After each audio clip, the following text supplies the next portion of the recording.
أعوذ بالله من الشيطان الرجيم. بسم الله الرحمن الرحيم.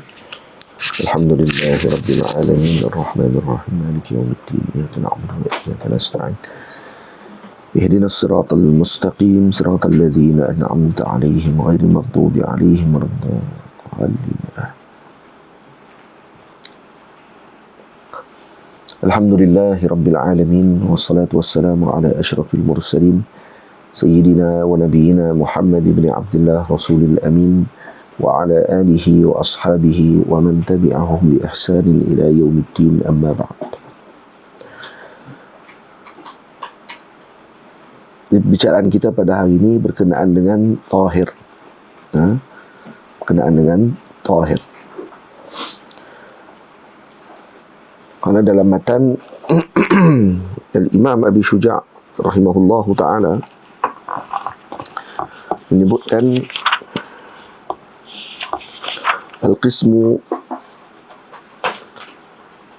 al-salis, disebut al-salis wal qismu al-salis tahir ghair mutahhir. Ada tahir ghair mutahhir wa huwa al-ma'u al-musta'mal wal mutaghayyir bima qalatahu min at-tahirat. Okay. Jadi kisim yang ketiga adalah yang suci tetapi tidak menyucikan pada yang lain. Jadi maksudnya yang suci pada dirinya, iaitu maksudnya boleh digunakan tetapi makruh untuk minum. Makruh untuk minum ataupun untuk memasak. Makruh hukumnya.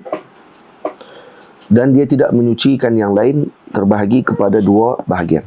Jadi bahagian pertama, al-ma'ul musta'mal. Al-ma'u al-musta'mal. Ma'ul musta'mal adalah ma'ul ladhi rufi'a bihi hadathun atau uzila bihi najasun. Ma' musta'mal ini adalah air yang digunakan untuk mengangkat hadas dan menghilangkan najis. Tamam? Ataupun disebut dengan huwa ma'ul marratul ula, ma'ul marratil ula fi wudu'in wajibin au ghuslin au ghuslin. Atau izalatu najis.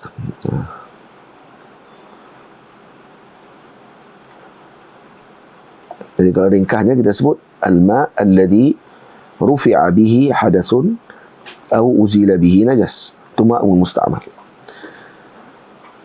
Jadi contohnya seperti air yang gugur daripada anggota seorang yang berwuduk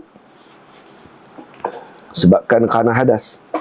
Jadi wuduknya tadi disebabkan hadas, bukan tajdidul wudu maksudnya. Ataupun yang mandi disebabkan kerana janabah, jadi terkeluar daripadanya yang mandi bukan kerana janabah, bukan mandi wajib, mandinya mandi sunat contohnya, ataupun mandi untuk tabrid, untuk bersejuk-sejuk. Maka air yang gugur daripada anggota seseorang yang berwuduk kerana hadas ataupun yang mandi kerana janabah, maka air tersebut dinamakan musta'mal. Ini tidak harus berwuduk dengannya atau mandi ataupun menghilangkan najis dengannya. Tak boleh gunakan air yang yataqatar ataupun air yang kurang daripada dua kolah yang dimasuki air tersebut untuk digunakan. Karena walaupun dia suci pada dirinya, dia tahir fi nafsi, kerana dia termasuk dalam nau' tahir. Suci tetapi tidak menyucikan. Dan sebab apa? Kerana apa? Dia tidak menjadi mutahhir li ghairih. Kenapa? Kerana bila mana dia digunakan untuk mengangkat hadas dan menghilangkan najis, maka telah hilang kekuatannya sebagai air mutlak tadi. Hilang kekuatannya.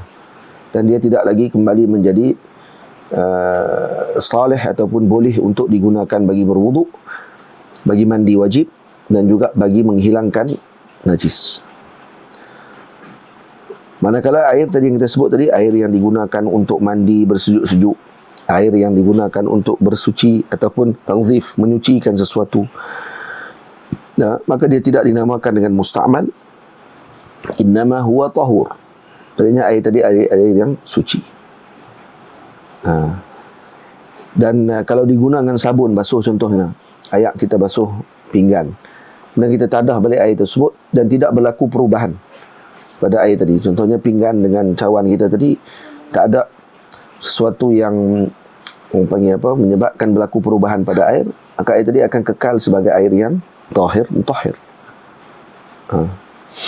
Boleh.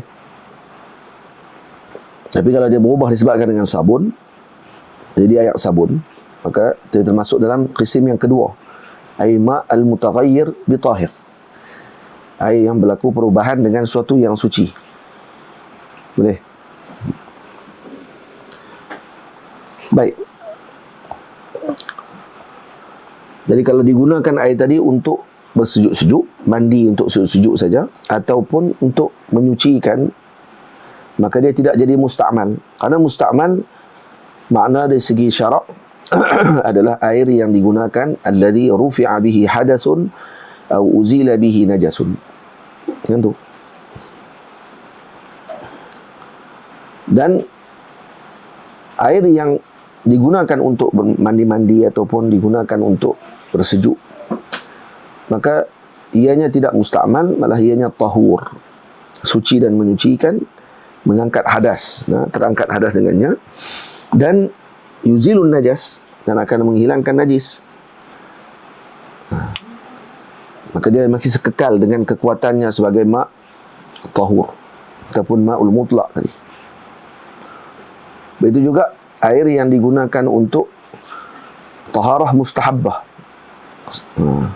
seperti tajdidul wudu dan seumpama. Faham?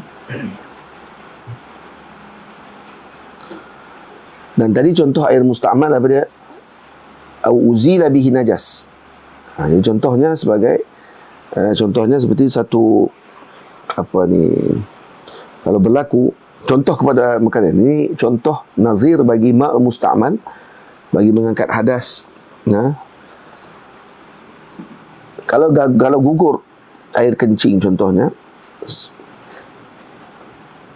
ataupun terkena air kencing pada pakaian seseorang, kemudian kita membasuh pakaian tersebut, yang kena najis tadi dalam air yang suci, kemudian air yang terkena pada pakaian tersebut tasaqat, gugur, dan kita kumpulkan pada satu bekas, adakah air tadi akan jadi tahir mutahhir ataupun tahir ghair mutahhir? Maka ia dilihat dengan dua syarat. Syarat yang pertama, ini kalau air tadi digunakan untuk basuh pakaian yang kena najis. Ya, ingat nih, pakaian yang kena najis dibasuh guna air. Kemudian nanti air yang gugur daripada pakaian tersebut ataupun air yang digunakan untuk basuh pakaian tadi, tamam, adakah dikira sebagai tahir ghair mutahhir ataupun tahir mutahhir? Tengok mana tu. Kalau kata air tadi umpamanya apa, dia dikira dalam bentuk musta'mal ataupun tahir ghair mutahhir bi izalatin najasah tadi, dia kena ada dua syarat. Dia kena ada dua syarat untuk menjadikan air tadi tidak mutanajis, disebabkan kerana dibasuh pakaian yang bernajis. Kalau kata air tadi kurang daripada 2 kolah dan masuk saja ke dalamnya dengan pakaian yang terkena dengan air kencing, adakah dihukum tu air tadi jadi mutanajis ataupun tidak? Dilihat balik. Sama ada nak dihukum sebagai mutanajis atau dihukum sebagai tahir ghairu mutahhir. Pertama, an yathura al-mahal, yakni suci tempat yang dibasuh. Jadi kalau kita tengok pada pakaian yang dibasuh tadi, setelah kita letakkan dia dalam air, adakah hilang bau, warna dan juga rasanya ataupun tidak? Jadi kalau hilang, maka pakaian tadi akan jadi suci. Dan air yang digunakan untuk menyucikannya juga menjadi suci. Tamam? Air yang digunakan tadi juga menjadi suci. Tapi suci tidak menyucikan lah. Suci dan tidak menyucikan. Dia hanya cuma jadi tahir saja, tidak jadi tahur. Karena ayat tadi kurang lah daripada 2 kolah. Biasanya dalam bekah basuhan dan seumpama. Dan kita basuh dalam sungai lain lah. Baik. Kalau kata air tempat pakaian tadi tidak suci, masih lagi ada bau, warna ataupun rasanya, maka air tadi jadi najis. Air tadi jadi najis, tidak lagi jadi tahir. Boleh. Jadi air musta'mal pada menggunakan untuk menghilangkan najis itu akan mengikuti mahal. Al-musta'mal fi izalatin najasah yakunu tabi'an lil mahal. Air musta'mal yang digunakan untuk menghilangkan najis itu akan mengikuti mahal, mengikuti tempat basuhan tadi. Kalau suci basuhan, maka sucilah air. Kalau tidak suci tempat basuhan tadi, maka tidak sucilah air tersebut. Itu dia punya dhabit ni. Al-ma'ul musta'mal fi izalatin najasah yakunu tabi'an lil mahal. Itu. Baik. Syarat kedua, alla yataghayyar al-ma'u al-musta'malu fi tathhir. Tadi mesti bekah tadi tempat yang ada pada tempat tersebut mesti suci. Yang kedua, alla yataghayyar ma'ul musta'mal fi tathhir. Air musta'mal tadi tidak berubah ketika berlaku proses penyucian tersebut. Jadi maknanya kita kena tengok semula kepada air yang gugur, air yang mutasaqit tadi, alladhi jama'nahu ala, yang kita kumpulkan tadi, adakah padanya berlaku perubahan warna ataupun rasa ataupun ada bau najis padanya ataupun tidak.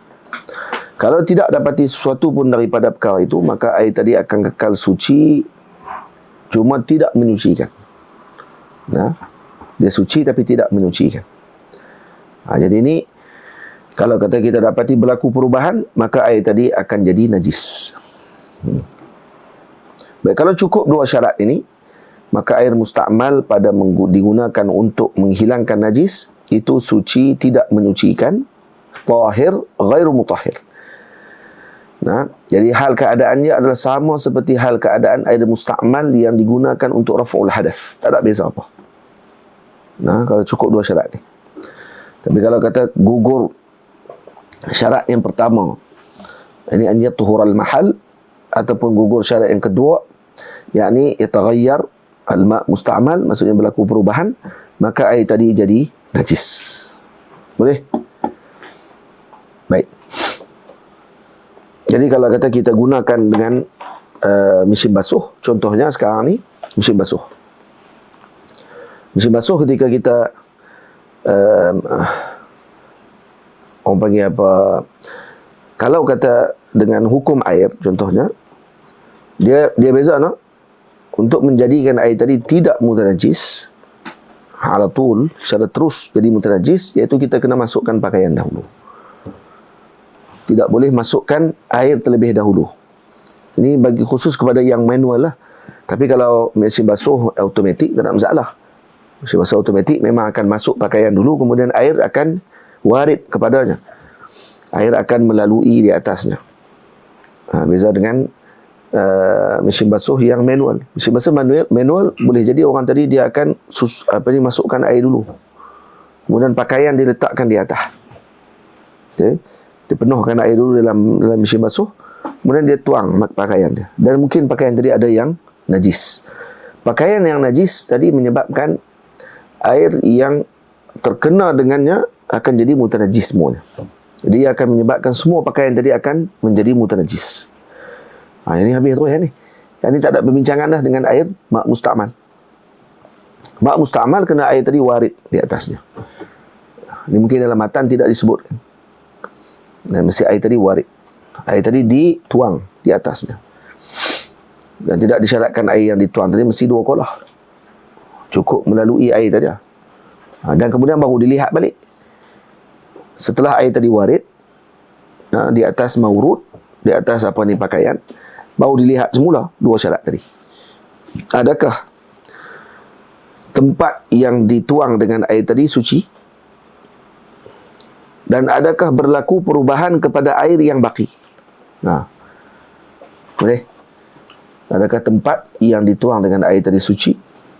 Ataupun tempat yang dengan air yang dituang tadi bakinya adakah berubah ataupun tidak? Boleh. Jadi kita patah balik semula kepada masalah mesin basuh. Jadi kalau kata kita gunakan dengan cara yang seperti dianjurkan oleh para ulama, masukkan pakaian dulu. Kalau mesin basuh yang manual, masuk mesin basuh, dah masuk dalam pakaian, tuang air di atas. Bila tuang air di atas, kemudian kita pun sekarang ni orang masukkan sabun. Dia masukkan sabun dan seumpamanya, maka terus dia jadi mutaghayyir bitahir, dengan sesuatu yang suci. Dia akan tengok pula masalah mutaghayyir bitahir. Baik. Tapi ni kita kata dia hanya basuh saja, contohnya tak guna sabun. Adakah dia akan jadi suci? Ya, boleh jadi suci.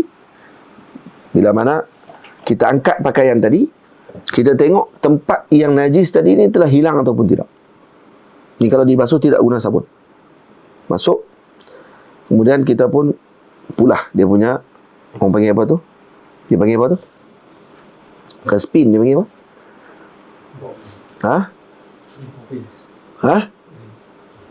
Glins. RINSE. Rinse. Itulah kita putarkan pakaian tadi. Bukan kita perah, kita putarkan pakaian tu. Putar, lepas tu kita pun angkat. Angkat, tengok pakaian kita tadi, selesai. Dia punya basuhan tadi telah menghilangkan bau, warna dan juga rasa. Bila rasa tu kita pegang tu, tengok tak ada dah. Ada kesan pada pakaian kita tadi dengan najis, contoh. Faham? Jadi setelah yang tu, tengok pula pada air yang baki. Air yang baki tadi, yang digunakan untuk menyucikan najis tadi, menyucikan pakaian yang mutanajis tadi, terkena dengan najis tu, adakah dia bertambah ataupun dia dalam keadaan yang biasa? Kalau ziyadah, tambahan daripada timbangan asalnya, maksudnya ada tambahan, maka ketika tersebut air tadi dihukumkan najis. Kalau ada tambahan. Contoh air tadi asalnya 1 bekah ni. Tiba-tiba bila kita timbang balik air tadi dah lebih sampai ke permukaan. Maksudnya ayat tak sampai permukaan pun, sampai ke permukaan. Maknanya ni ada tambahan jirim yang bertambah di dalam air tersebut. Sama. Jadi kita kata ma'ul musta'mal dalam izalatun najasah ni adalah tabi'an lil mahal. Dia mengikut kepada mahal tadi suci maka dia pun suci. Mahal tadi masih tidak suci maka dia pun jadi mutanajis. Itu kalau tidak suci pada mahal lagi. Tapi kalau kata dia dah suci, maka dilihat pula pada air. Air tadi berlaku perubahan ke tidak? Kalau berlaku perubahan, pada warna, bau dan rasa dia. Contohnya air tadi terus jadi keruh. Tadi air tadi jernih. Pada basuh jadi keruh. Keruh pula campur dengan daki apa semua tu lah. Maka air tadi jadi kalau kata tercampur dengan daki suci. Daki tidak orang panggil apa, tidak dikira sebagai najis. Cuma masalah ni dia bercampur dengan najis tadi. Campur dengan najis tadi. Maka telah berlaku perubahan pada waktu. Bila berlaku perubahan, maka ianya jadi mutanajis. Air tadi jadi mutanajis. Dan kemudian kalau jadi macam tu, macam kita nak kena buat balik dengan pakaian tadi, maka perlu dilalukan semula dengan air di atasnya agar menyucikan pakaian tersebut. Kalau tidak, pakaian itu akan kekal mutanajis. Karena tadi kita secara yakin melihat bahawa air tersebut yang kita gunakan tadi adalah najis. Jadi kita basuh pakaian kita dengan najis. Bila basuh dengan najis ataupun mutanajis, maka pakaian tadi tidak suci dan tidak boleh digunakan untuk solat, tak boleh digunakan untuk ibadah yang lain. Faham? Ibadah yang memerlukan kepada ni lah, memerlukan kepada syarat pakaian yang mesti suci. Faham? Dan kena dilalukan dengan air di atasnya, dengan sekali lalu pun sudah memadai untuk menghilangkan kesan najis tersebut. Itu caranya untuk pakaian demikian. Kemudian yang jenis bahagian kedua, nauk yang kedua adalah ma' mutaghayyir bi tahir. Air yang berlaku perubahan dengan sesuatu yang suci. Ini air yang mana bercampur di dalamnya yang suci ataupun seumpamanya. Ni kalau kata tadi kita kata ayat tadi berubah dengan daki. Daki kan suci. Peluh manusia kan. Jadi bila berkumpul jadi daki. Jadi ayat tadi berubah. Maka ayat tadi boleh guna jadi tahur? Tak, tidak tahur juga. Dia akan jadi tahir. Ghair mutahhir. Kenapa? Karena dia termasuk dalam bahagian kedua, iaitu air yang berlaku perubahan dengan sesuatu yang suci.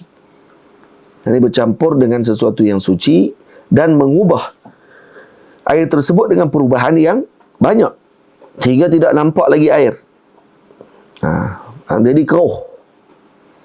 Contoh seperti air yang jatuh padanya sabun dan berlaku perubahan pada air tadi jadi air sabun. Faham? Maka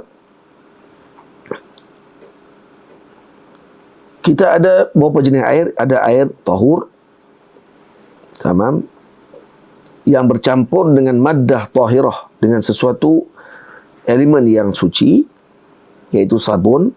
Maka berlaku perubahan pada air tadi dengan sabun tersebut, maka menjadikan warna, baunya, rasanya bertukar menjadi warna dan bau dan rasa sabun.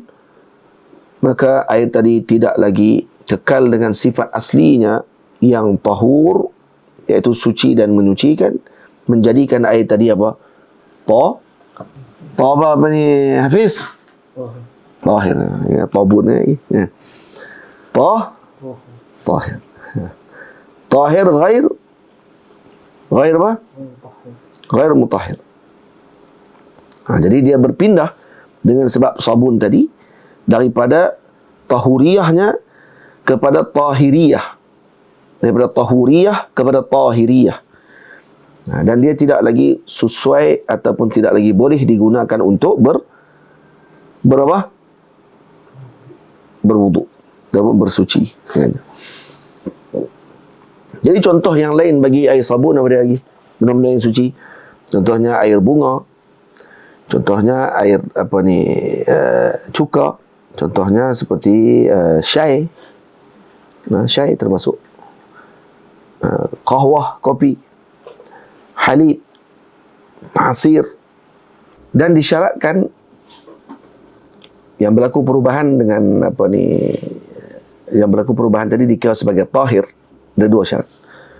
Jadi kalau kata berlaku perubahan tapi masih tahir, tapi bukan tahur lah, tahir, ada dua syarat. Yang pertama, an yakuna at-taghayyuru kathiran. Mesti perubahan tadi banyak. Perubahan tadi mesti banyak. Iaitu dengan makna yazulu wasful itlaq.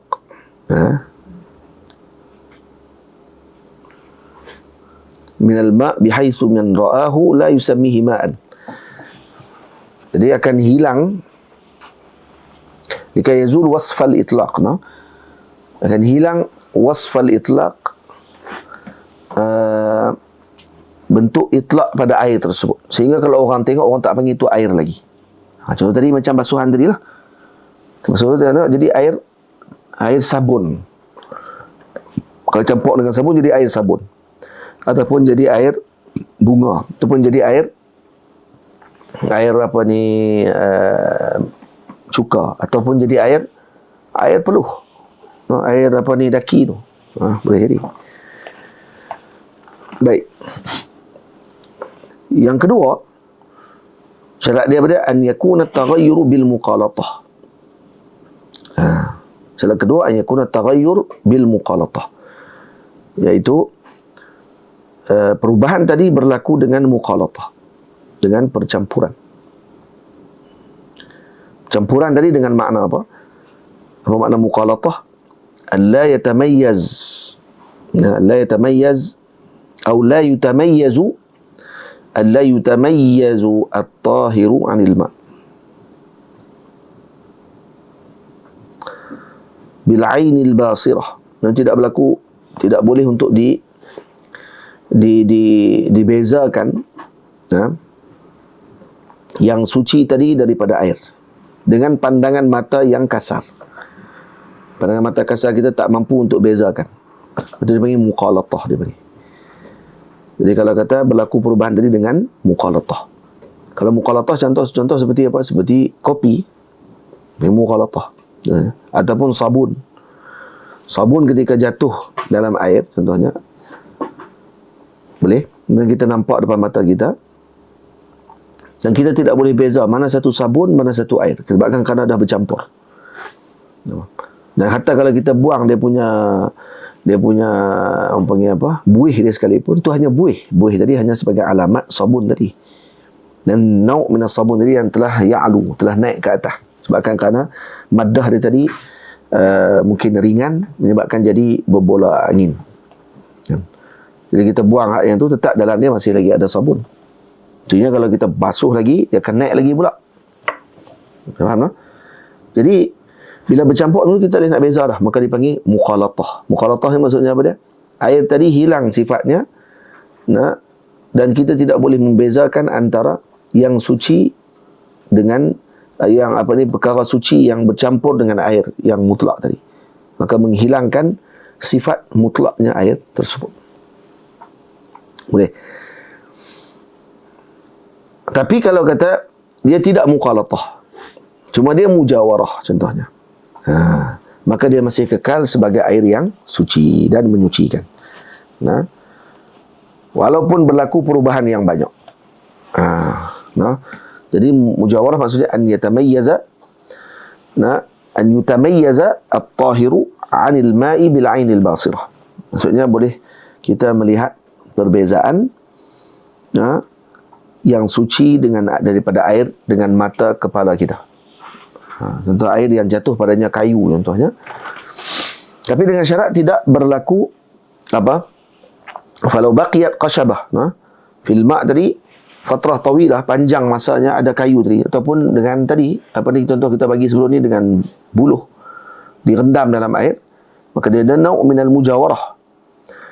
Nau' minal mujawarah, air rendaman buluh, boleh tak guna walaupun berlaku perubahan pada bau pada air tadi jadi masam. Boleh tak guna air tadi? Boleh guna, kerana dia termasuk dalam mujawarah. Cuma dengan syarat tidak berlaku apa ni,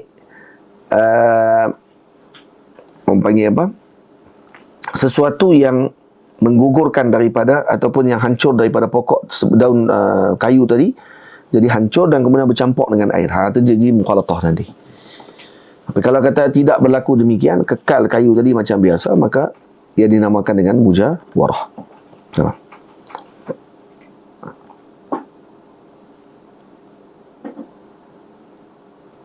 Contoh kalau lagi kayu yang air yang jatuh padanya kayu yang wangi. Dan dia tidak berlaku yazub ataupun tidak hancur kayu tadi dalam air tadi. Dan cuma dia menjadikan air tadi wangi saja. Maka tu pun dinamakan dengan taghayyur bil mughayarah. Bil mujawarah. Sama juga. Maka tidak masalah walaupun air tadi wangi. Air tadi tetap jadi suci dan menyucikan, kerana kayu yang wangi tadi tidak yamtazij bil ma'. Dia tidak hancur dalam air tersebut. Boleh? Boleh juga air yang jatuh padanya tufah.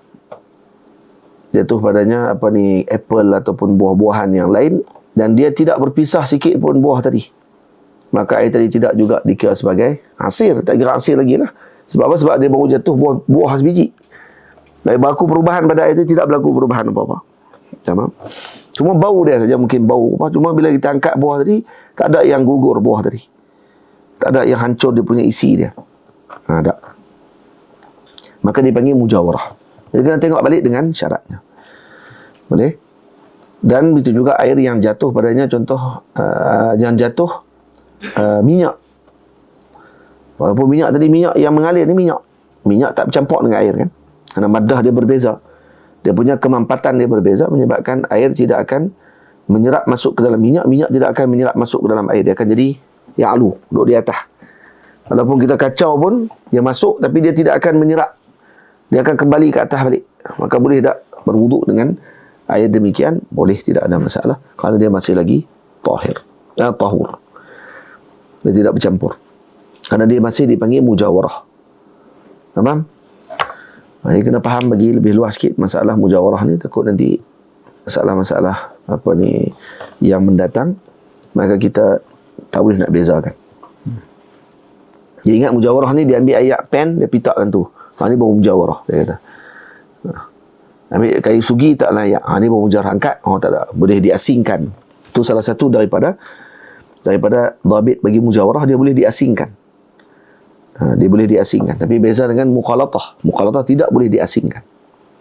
Faham? Tidak boleh diasingkan. Panggil apa? Melainkan dengan proses lah. Penyulingan dan seumpamanya tu. Tapi kalau dah mukhalatah tadi dengan benda yang tahir, baru dia jadi tahir ghair mutahhir. Jadi tahir ghair mutahhir maksudnya dia ada bahagi kepada dua, iaitu yang pertama musta'mal. Musta'mal kita jelas kata dia terbahagi kepada dua, iaitu sama ada dengan untuk raf'ul hadas ataupun izalatun najas. Boleh? Yang kedua yang mutaghayyir bit tahir. Yang berlaku perubahan dengan suatu yang suci. Perubahan suatu yang suci tadi, suatu dia mestilah yang mujawarah. Baik, kenapa dia tak sebut tahir al-mukhalatah? Kenapa tak sebut terus macam tu? Tak, kerana mujawarah juga boleh jadi dia akan menyebabkan berlakunya mukhalatah. Tidak letakkan oleh para fuqaha. Dia letakkan yang berlaku perubahan dengan yang suci, maka dia jadi tahir ghair mutahhir. Kerana boleh jadi kayu akan jadi yazub. Kayu tadi akan jadi hancur. Walaupun dia asalnya mujawarah, dan boleh jadi kemudian setelahnya jadi mukhalatah. Kerana takut nanti orang faham asal kayu je tu akan jadi mujawarah. Walaupun hancur. Tak semestinya. Jadi kalau macam kita gendam, macam yang di Indonesia khususnya ataupun di negara kita pun ada yang buat proses ataupun perusahaan buluh, dia perguna untuk buat rumah dan seumpamanya. Jadi dia pergunakan buluh tadi, dan dia nak bagi buluh tadi jadi masam, kena direndam dengan air. Karena bila buluh masam, maka tak akan dimakan oleh bubuk, dan ulat anak-anak tak akan pi makan kerana benda tu masam. Jadi direndam dalam air. Bila rendam dalam air tadi berlaku perubahan. Jadi masam juga air tu. Kerana lama. Jadi bila air tadi boleh tak digunakan untuk berwuduk? Tengok balik. Cukup dah syarat dia. Adakah dia masih kekal? Dengan makna dia tidak berlaku perubahan. Perubahan dengan maksud bukan perubahan. Tidak gugur ataupun tidak hancur sikit pun daripada kayu tadi dalam air. Kalau tidak hancur, tidak ada masalah. Walau perubahan banyak sekalipun. Walaupun air tadi jadi masam. Walau air jadi masam sekalipun, tetap boleh digunakan. Boleh? Sebab tu talqis daripada semua yang kita sebut tadi, setiap maddah yang tahirah, elemen yang suci, yang tidak bercampur dengan air, tidak akan hancur dalam air, dengan maksud dia kekal keras dalam air, dan tidak tergugur sedikit pun daripada bahagian perkara tersebut, ataupun padanya terdapat dengan minyak, seperti minyak makanan ataupun minyak pada lemak ataupun minyak ataupun yang ada pada lilin, maka dia dinamakan dengan mujawarah. Dan dia tidak dinamakan dengan mukhalatah, maka tidak memudaratkan tahuriyah pada air dan tidak melakukan walaupun berlaku perubahan yang banyak, maka dia tidak akan yaslub tahuriyatah, tidak akan menghilangkan kesucian air tersebut dan menyucikan walaupun perubahannya banyak.